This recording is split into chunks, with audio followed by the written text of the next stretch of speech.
skin ko. Hi! Mga bata pa niya doon, nag-iinurugyag lang kami dito. Magyaw-yaw. Uy, don't cover your beautiful face. Smile. Nakawod. Mga foreigner. Mga Koreana.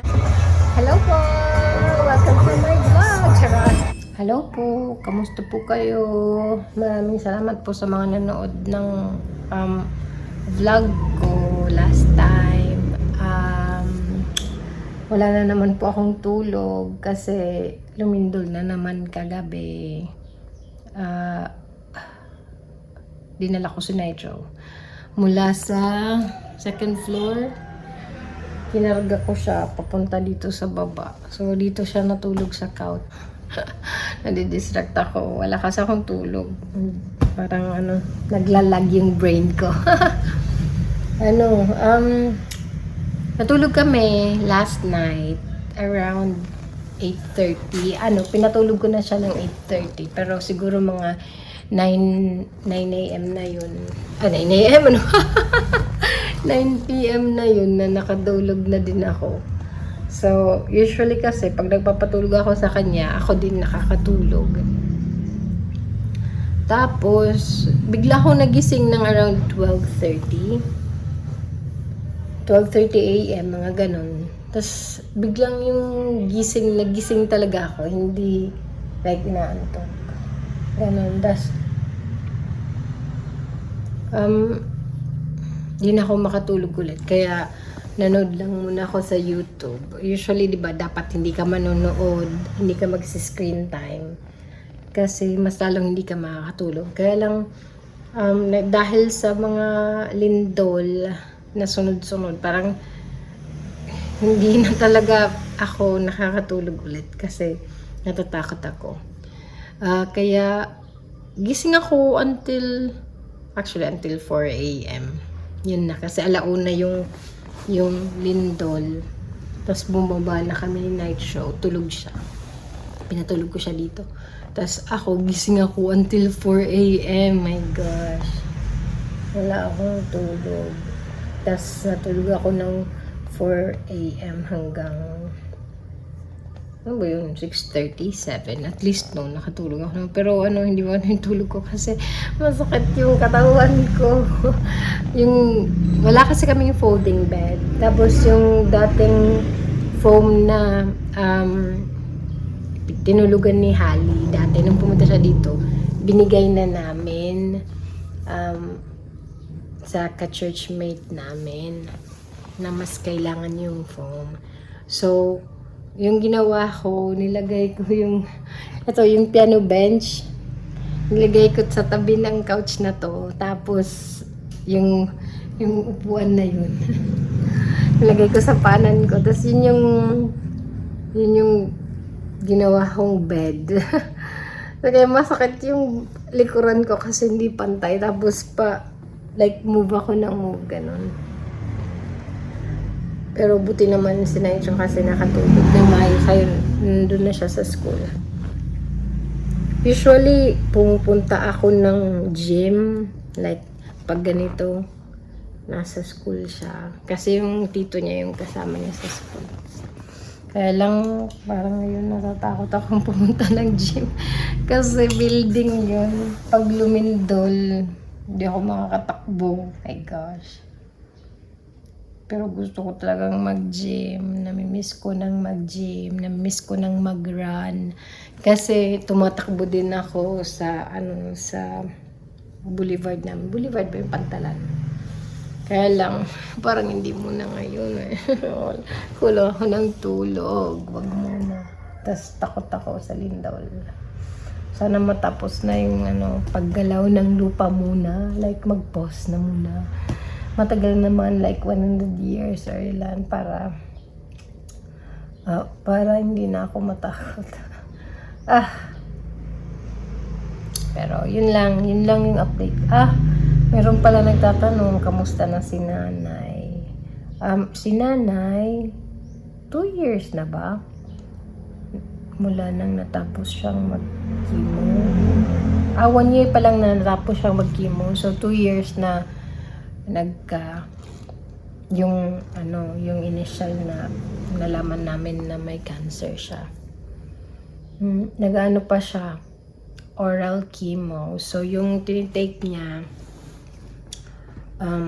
ano lang, capsule ba? Tablet, capsule. Try po yung lips ko kasi naglagay ako ng retainers ko kagabi.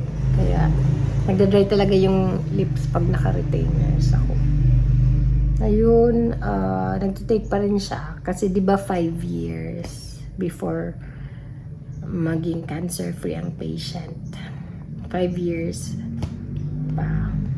So, 5 years siya magtitake ng oral chemo. Yun lang yung update ko. Matamlay. Matamlay ako kasi, naantok pa talaga ako. Tapos, hindi ako makatulog kasi umaga na. Si Dwayne po, meron siyang mga... wait, may tumatawag. Wait lang. Ayan, LBC. Kasi, bumili ako ng bag. Kasi nagbenta ko ng bag. So, bumili na ako ng bag. Kasi nagda-downsize ako. Tapos, nagde-declutter din ako. Ano ba yung last kong sinabi? Ayun. Yun, 5 years na magte-take si nanay ng oral chemo para ma-cancer free na siya. Hindi. Tapos na pala yun. Si Dwayne pala. Si Dwayne, matagal siyang wala. Like 15 days siyang wala. Kasi yung wedding niya, Cebu, Boracay, Manila, Boracay. Tapos ngayon babalik naman siya ng Manila. Rojas City. Tapos Manila. Kasi sa Manila, may appointment siya dun sa hair transplant something. Ganon. Tapos uwi na siya mamaya ng 6:15 p.m. sa Tacloban Airport. Wait, nandito na yung LBC ko. Nandito na yung bag ko. At tada! Buksan natin.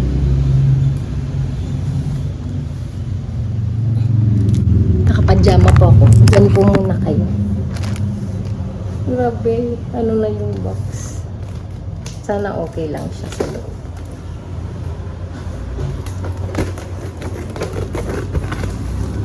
Ayan, so nagda-downsize po ako. Tapos, binibenta ko yung mga hindi ko na ginagamit talaga. Tapos naisipin ko ito, parang ito, gagamitin ko siya. Parang siya na yung lahat. Siya na ang lahat. Nalabas natin kasi. Maganda yung pagkaka-package nung nagpadala. Kaya lang, yung naipit lang talaga yung LBC. Dupe po ito. Nalabas ko yung box.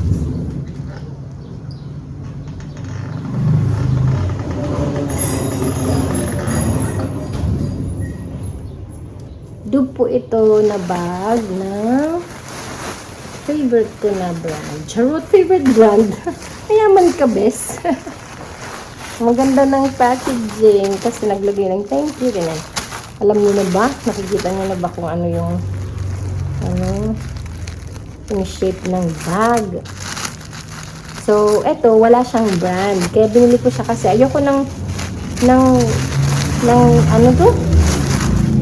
Ayoko ng fake. Kaya, okay lang sa akin pag dupe. Yung dupe kasi iba yung sa fake. Ang ganda ng dust bag. The reveal. Oh, it's done. Ang cute. My gosh. Hindi ako nagsisi. Ayan, para siyang Birkin. Birkin 25. Ang cute ng liit.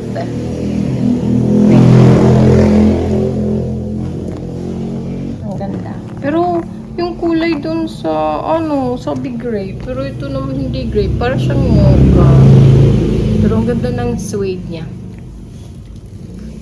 Dito na lang. Ang ganda yung ilaw dito. Yan. Ganda yung ilaw dito. Hindi nakakapangit. Ano kasi yan?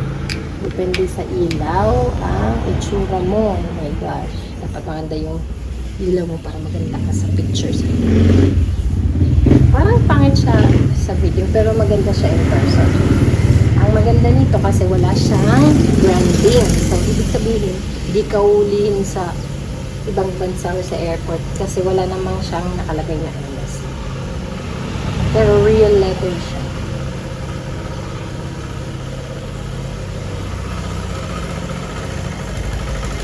Ang ganda na! Isa-isa ko siya.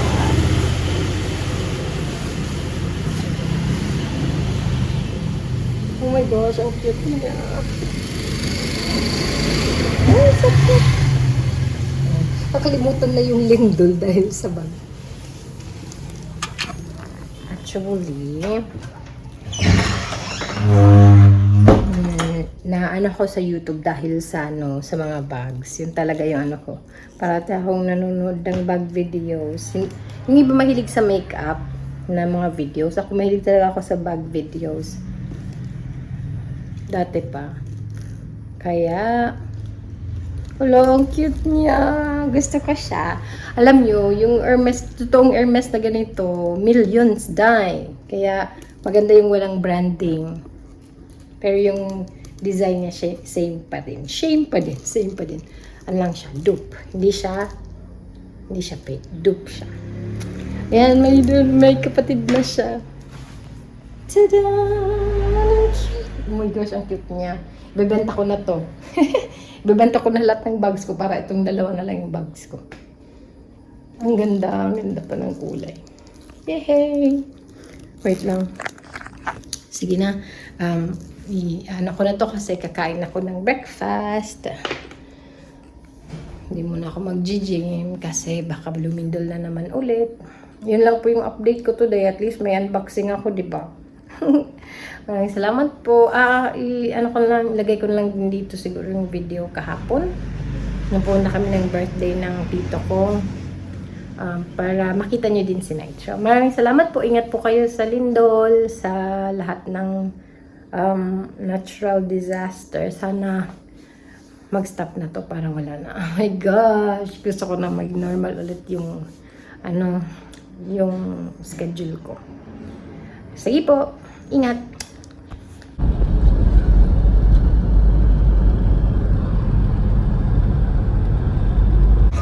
Hello po! Welcome to my vlog! Charot! Birthday po ng tito ko. Hello! Happy birthday, Uncle! Thank you. Ikaw? Ano yung pamangkin ko? Hi! Mga bata pa niya doon, nag-iinurogyagla kami dito. Magyaw-yaw. Uy, don't cover your beautiful face! Smile! Nakawod! Mga foreigner. Mga Koreana!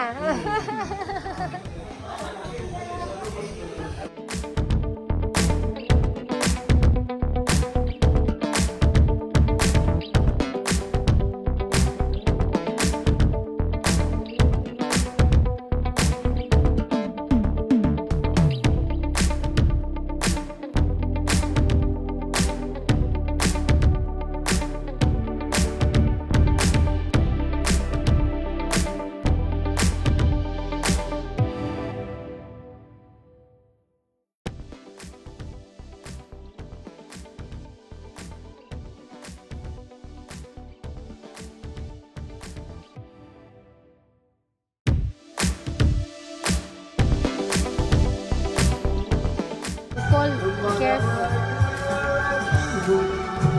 Uy, ulo. Ito yung isang pamangking ko, si Rob. Hi! Say hi to the vlog. Ito yung girlfriend niya, si Dayan. Hi! Say hi to the vlog.